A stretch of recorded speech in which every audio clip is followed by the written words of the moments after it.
और students, very good morning to all of you. आज की क्लास में 11th का बहुत इंपॉर्टेंट बेसिक केमिस्ट्री का topic modern atomic theory discuss करने जा रहे हैं। तो ध्यान दीजिएगा, मॉडर्न एटॉमिक थ्योरी क्या है? मॉडर्न एटॉमिक थ्योरी देखिए, डाल्टन्स का जो एटॉमिक थ्योरी था, डाल्टन्स के एटॉमिक थ्योरी को नो डाउट बहुत लंबे समय तक केमिस्ट्री में सम्मान दिया गया, माना गया। आज भी हम उस थ्योरी को पढ़ते हैं। पर स्टूडेंट्स, धीरे धीरे केमिस्ट्री में नया नया डेवलपमेंट्स हुआ। आइसोटोप्स के बारे में, आइसोबार्स के बारे में वैज्ञानिकों ने, जैसे आपके जे थॉमसन हो गए, जिन्होंने थॉमसन का परमाणु मॉडल दिया था, रदरफोर्ड हो गए, रदरफोर्ड का परमाणु मॉडल, बोर हो गए और अन्य वैज्ञानिक हो गए। उन्होंने नए नए सिद्धांत का खोज किया, जिसके आधार पर डाल्टन में कमियों को संशोधित किया गया या उनकी कमियों को दूर किया गया। और इन वैज्ञानिकों ने मिलकर जो सिद्धांत दिया या इनके नॉलेज से जो थ्योरी निकल कर आता है, उसी थ्योरी को बोला जाता है मॉडर्न एटॉमिक थ्योरी। तो समझते हैं मॉडर्न एटॉमिक थ्योरी। देखिए, मॉडर्न एटॉमिक थ्योरी के बारे में अगर मैं सबसे पहली बात बोलूं, तो डाल्टन का कहना था एटम को तोड़ा नहीं जा सकता, एटम को डिवाइड नहीं किया जा सकता। पर आधुनिक वैज्ञानिक कहते हैं, मॉडर्न साइंटिस्ट कहते हैं, एटम इज डिविजिबल, परमाणु को तोड़ा जा सकता है, परमाणु विभाजित किया जा सकता है। इतना ही नहीं, आधुनिक वैज्ञानिक बताते हैं कि जो हमारा एटम है, ये जो हमारा एटम है स्टूडेंट्स, ये जो हमारा एटम है, इलेक्ट्रॉन से, प्रोटॉन से और न्यूट्रॉन से मिलकर बना होता है। Electron negative, proton positive, neutron neutral होता है। और इन तीन पार्टिकल को फंडामेंटल पार्टिकल किसका? एटम का। यानी आधुनिक परमाणु सिद्धांत के अनुसार परमाणु को तोड़ा जा सकता है, परमाणु को विभाजित किया जा सकता है। इसी प्रकार अगर हम आगे बढ़ें तो दूसरा पॉइंट स्टूडेंट्स बड़ा क्लियर है। सेकंड पॉइंट, डाल्टन ने कहा था कि समान तत्वों के परमाणु आकार, आयतन, द्रव्यमान, गुण सब में समान होंगे। मॉडर्न वैज्ञानिक कहते हैं कि सेम एटम का मास अलग हो सकता है। जैसे एटम्स ऑफ सेम एलिमेंट, ध्यान दीजिएगा, समान तत्वों के परमाणुओं का एटॉमिक मास, या आगे हम लोग डिस्कस करेंगे mass number, atomic mass different हो सकता है। जैसे वैज्ञानिकों ने बताया, एक हाइड्रोजन का भार 1, दूसरे का 2, तीसरे का 3। पर आप ध्यान दीजिए, सबका सब तो है ही एक तत्व, सब हाइड्रोजन है, पर एक का भार 1, दूसरे का 2, तीसरे का 3। यानी आधुनिक परमाणु सिद्धांत के अनुसार समान तत्वों का द्रव्यमान भिन्न भिन्न भी हो सकता है। इसी प्रकार आधुनिक परमाणु सिद्धांत के अनुसार अलग अलग तत्व, जैसे एक कार्बन हो गया, एक नाइट्रोजन, अलग अलग तत्व, एक कार्बन एक नाइट्रोजन, इसका परमाणु संख्या 6, इसका 7, पर दोनों का भार, इसका भी भार द्रव्यमान संख्या और इसका भी द्रव्यमान संख्या या भार कितना हो सकता है? समान हो सकता है। डाल्टन का कहना था कि अलग अलग तत्व है, अलग अलग तत्व है तो उनका भार भी अलग अलग होगा, पर आधुनिक वैज्ञानिक कहते हैं वो समान भी हो सकता है। इसी प्रकार डाल्टन ने बोला था, डाल्टन के अनुसार जब अलग अलग तत्वों के परमाणु जब अलग अलग तत्वों के परमाणु आपस में संयोग करेंगे, जैसे कार्बन अलग तत्व, ऑक्सीजन अलग तत्व, इनके बीच का रेशो 1:2 आ गया। क्या आ गया आपका स्टूडेंट्स? 1:2 आ गया। तो बताइए ये कैसा रेशो हुआ? Simple ratio. पर मॉडर्न वैज्ञानिक कहते हैं ये रेशो सिंपल भी हो सकता है और कॉम्प्लेक्स भी। ये रेशो सिंपल भी हो सकता है और कॉम्प्लेक्स भी। जैसे चीनी को देखिए, C12H22O11। अगर हम चीनी को देखें C12H22O11, अब बताइए कार्बन इसमें 12 है, हाइड्रोजन 22 है, ऑक्सीजन 11 है, तो बताइए क्या ये सिंपल रेशो हुआ, कॉम्प्लेक्स रेशो हुआ? तो वैज्ञानिकों का वही कहना था कि रेशो सिंपल भी हो सकता है और कॉम्प्लेक्स भी हो सकता है। इसी प्रकार 5वें नंबर पे atom takes part in reaction, यानी परमाणु रासायनिक अभिक्रिया में भाग लेता है। ये बेसिकली आधुनिक परमाणु सिद्धांत से संबंधित कुछ बातें हैं जो आपको आनी चाहिए। आइए देखते हैं। पहला, according to modern atomic theory, आधुनिक परमाणु सिद्धांत के अनुसार atom is no longer indivisible, यानी अब परमाणु अविभाज्य नहीं है। इसका मतलब हुआ कि परमाणु को हम डिवाइड कर सकते हैं, it can be divided. Modern scientist ने प्रूव किया कि एटम मेनली 3 फंडामेंटल पार्टिकल से मिलकर बना होता है। ये इलेक्ट्रॉन से बना होता है, प्रोटॉन से और न्यूट्रॉन से। इलेक्ट्रॉन नेगेटिव, प्रोटॉन पॉजिटिव और न्यूट्रॉन आपका न्यूट्रल होता है। स्टूडेंट्स थोड़ा ध्यान देना कि देखिए जो भी हम आपको यहाँ पे पढ़ा रहे हैं, हमारा एक पर्पस है कि आपके 11th को डिटेल में टॉपिक बाय टॉपिक कंप्लीट करना। ये दिखाना पर्पस नहीं है कि देखिए हम ऐसा पढ़ा रहे हैं, बिल्कुल भी नहीं। आपके हर टॉपिक्स को क्लियर करते हुए कंसेप्ट को आगे बढ़ाना। तो कुछ टॉपिक इंटरेस्टिंग होता है, कुछ कम इंटरेस्टिंग होता है, पर आपके एनसीईआरटी में है तो मैं उसको डिस्कस करता हूँ। तो आप भी प्रयास किया करें कि हर टॉपिक का नोट्स बनाया कीजिए। चैनल में आपके है क्लास 1, क्लास 2, क्लास 3 हमने लिखा हुआ है, आज क्लास 10 है। तो जो लोग नए होंगे वो लोग अपना नोट्स बनाना शुरू कीजिएगा, क्लास 1 से लेके क्लास 10 तक। धीरे धीरे आपके लिए चीजें आसान होने लगी। तो इलेक्ट्रॉन, प्रोटॉन, न्यूट्रॉन के बारे में हम लोग डिस्कस कर लिए थे। इसी प्रकार से दूसरा point, atoms of similar element, अभी बताए थे atoms of similar element can have different atomic masses, यानी समान तत्वों के परमाणुओं का परमाणु द्रव्यमान या द्रव्यमान संख्या भिन्न भिन्न हो सकता है।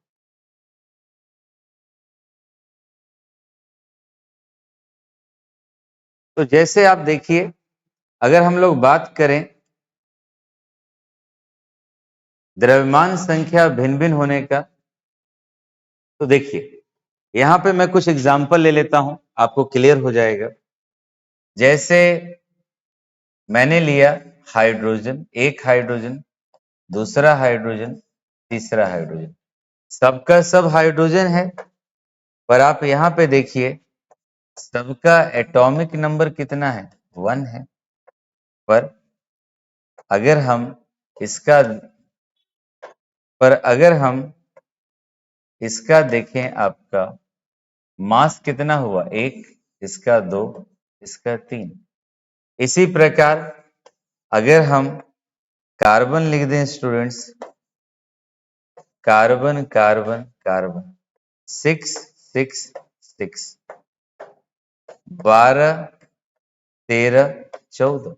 ध्यान दीजिएगा, तो आप देखिए सबके सब एलिमेंट सेम है पर उसका मास नंबर क्या है? अलग है। तो डाल्टन की बात तो गलत हो गई, पर आपको बताना चाहते हैं इन एलिमेंट्स को हम क्या नाम देते हैं? आइसोटोप्स। क्या कहते हैं? आइसोटोप्स। तो बड़ा सीधा सा डेफिनेशन होगा आइसोटोप का, वैसे तत्व जिसका परमाणु संख्या, जिसका एटॉमिक नंबर सेम होगा पर जिसका द्रव्यमान संख्या, मास नंबर या द्रव्यमान अलग अलग होगा, उसे हम क्या बोलेंगे? समस्थानिक। जैसे आप यहां पे देख लीजिए, अगर हम लोग डेफिनेशन का बात करें आइसोटोप्स का, देखिए लिख रखे हैं, ऐसे तत्व जिनकी परमाणु संख्या समान होती है परंतु द्रव्यमान संख्या भिन्न भिन्न होती है, उसे हम समस्थानिक कहते हैं। आप इस एग्जाम्पल को चाहे तो डिटेल में समझ सकते हैं। देखें, ध्यान दीजिएगा,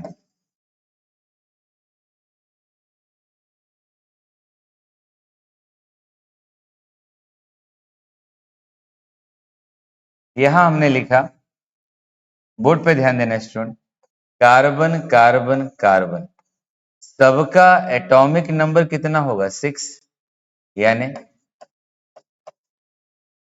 सबका परमाणु संख्या, दूसरे शब्दों में एटॉमिक नंबर कितना हुआ? 6। पर अगर यहां पे हम आपसे बोलें द्रव्यमान संख्या, कहीं ना कहीं द्रव्यमान की बात कर रहे हैं, मास नंबर, रटिएगा मत, आराम से समझ लीजिएगा। तो आप देखिए, एक कार्बन का स्टूडेंट्स 12 हो जाएगा, इसका 13, इसका 14, 12 13 14। तो अब क्वेश्चन अराइज होता है आइसोटोप किसे कहते हैं? आइसोटोप क्या होता है?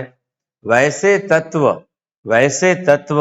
जिनका परमाणु संख्या, ध्यान देना, वैसे तत्व जिनका परमाणु संख्या समान होता है परंतु द्रव्यमान संख्या, वैसे तत्व जिनका परमाणु संख्या समान होता है परंतु द्रव्यमान संख्या भिन्न भिन्न होता है, उसे हम क्या बोलेंगे? आइसोटोप।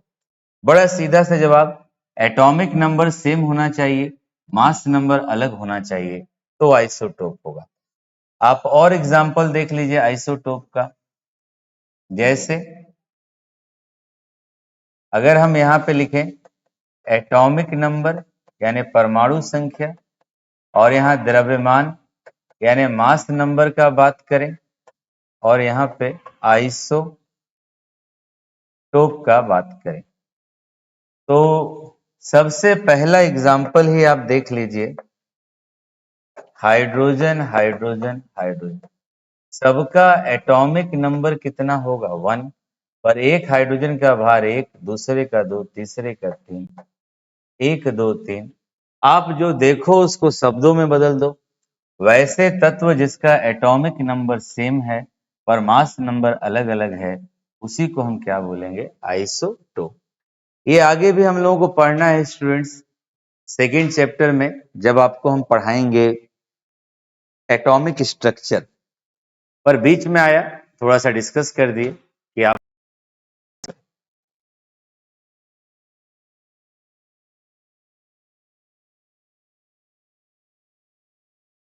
तो ये हमने किसका बात कर लिया था? आइसोटोप का।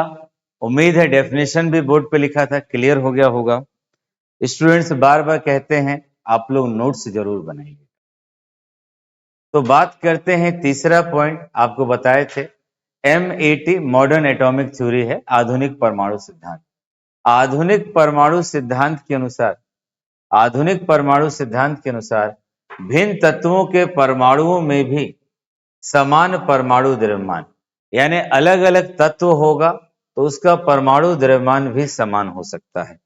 जैसे आप देखिए, यहां आपको बताने जा रहे हैं, इसी में आपको समभारिक के बारे में बता देते हैं। आगे पढ़ना है, ध्यान दीजिएगा। आइसोबार समभारिक, ध्यान से समझ लेना।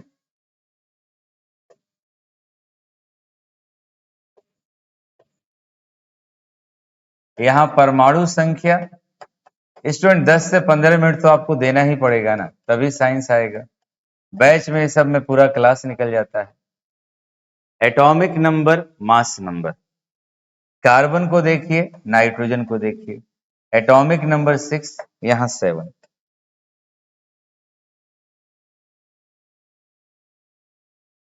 पर इस कार्बन का अगर आपसे बोले भार, इसका भी 14, इसका भी 14, यानी परमाणु संख्या 6 7, पर द्रव्यमान कितना हो गया, सेम।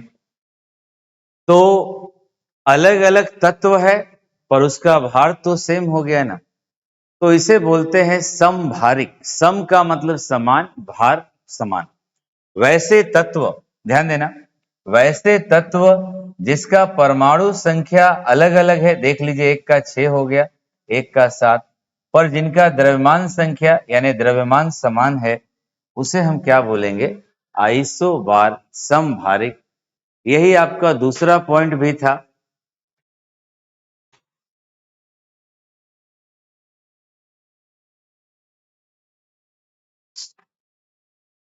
तो अब ध्यान दीजिएगा, ये हमारा किसका बात हो गया, समभारिक का। अब स्टूडेंट्स, इसी प्रकार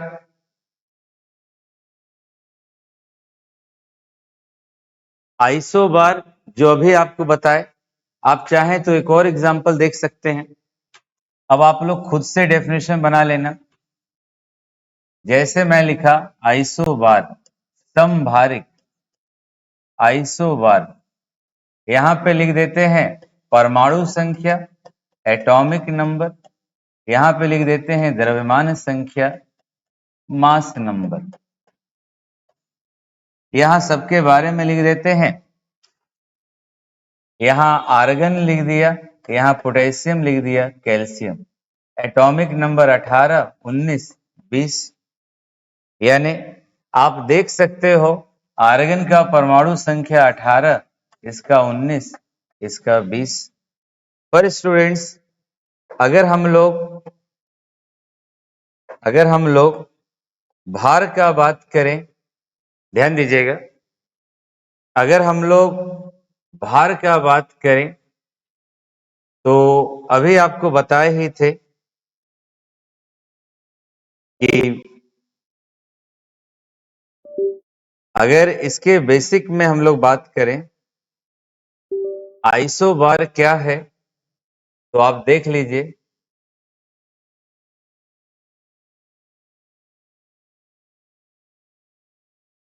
तो ध्यान देना, आइसोबार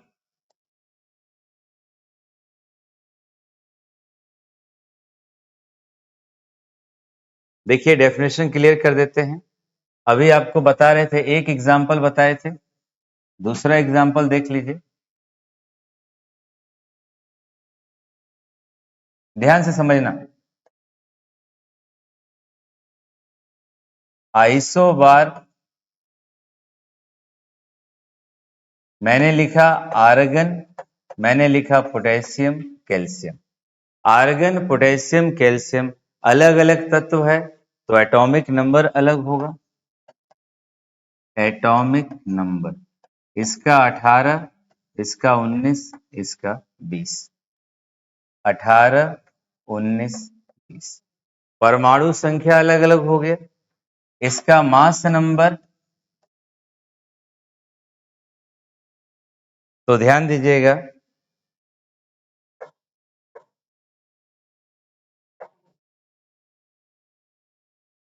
आर्गन का 40, पोटेशियम 40, कैल्शियम 40। तो आप खुद बता दीजिए, अगर आपको डेफिनेशन बनाना हो कि आइसोबार है क्या, आइसोबार किसे कहते हैं? बड़ा सीधा सा डेफिनेशन, वैसे तत्व, अलग अलग तत्व है ना, वैसे तत्व जिनका परमाणु संख्या भिन्न भिन्न है पर द्रव्यमान संख्या समान होता है, उन्हें आइसोबार कहते हैं, समभारिक कहते हैं। डेफिनेशन भी लिखा हुआ है स्टूडेंट्स। अब आगे बढ़ते हैं। मॉडर्न एटॉमिक थ्योरी के अनुसार मैंने आपको बोला था कि रेशो सिंपल भी हो सकता है और कॉम्प्लेक्स भी। कार्बन ऑक्सीजन के बीच में रेशो देख लीजिए 1:2। शुगर के बीच में कार्बन हाइड्रोजन ऑक्सीजन 12:22:11, यानी कैसा रेशो आ गया? Complex ratio. डाल्टन का कहना था कि हमेशा रेशो क्या होगा? सिंपल होगा। तो ये बात उसका सही नहीं था उनका। इसी प्रकार अगर आगे बढ़ें, लास्ट पॉइंट इसका आपको बताए ही थे, डाल्टन ने भी बताया था स्टूडेंट्स कि जो हमारा परमाणु है, जो एटम है, वो स्मॉलेस्ट पार्टिकल है, तो वो केमिकल रिएक्शन में क्या करेगा? पार्ट करेगा। कोई रिएक्शन होती है, मान लीजिए मॉलिक्यूल दिख रहा है, तो मॉलिक्यूल किस में टूट जाएगा? एटम में टूट जाएगा। और एटम में टूटने के बाद क्या करेगा? रिएक्शन करेगा। इसलिए बोला जाता है रासायनिक अभिक्रिया में कौन भाग लेता है? परमाणु। और उसमें भी किसका आदान प्रदान होता है? इलेक्ट्रॉन का आदान प्रदान होता है, क्योंकि सबसे बाहर कौन मौजूद होता है? इलेक्ट्रॉन मौजूद होता है।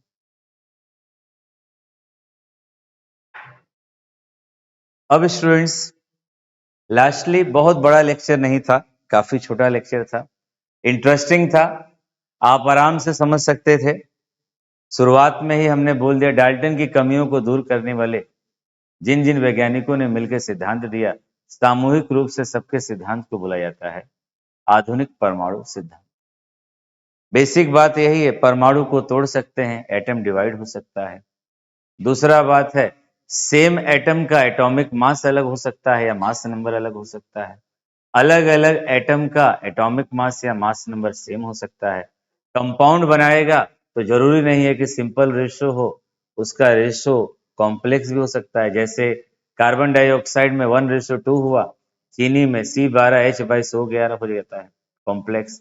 और atom take part in chemical reaction. तो स्टूडेंट्स, यही है, लास्टली हर क्लास के लास्ट में आप लोगों के लिए कुछ बेहतर स्लोगन्स होते हैं, तो आज भी वही है। आई होप आप लोग जरूर सुनते होंगे। तो स्टूडेंट्स, वही है, सिमिलरली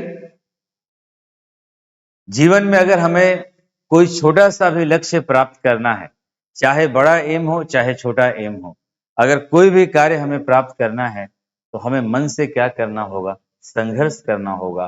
तो वास्तविकता ये है कि एक मध्यम वर्गीय परिवार के बच्चे का जन्म, या अपने इंडिया में जो मैक्सिमम मिडिल क्लास फैमिली है, वहां तो हर पॉइंट पे हमें क्या करना है? संघर्ष। तो हम कह सकते हैं स्टूडेंट्स कि संघर्ष के बिना कोई जीवन ही नहीं है। संपूर्ण जीवन भर हमें क्या करना है? संघर्ष करना है। Thank you students.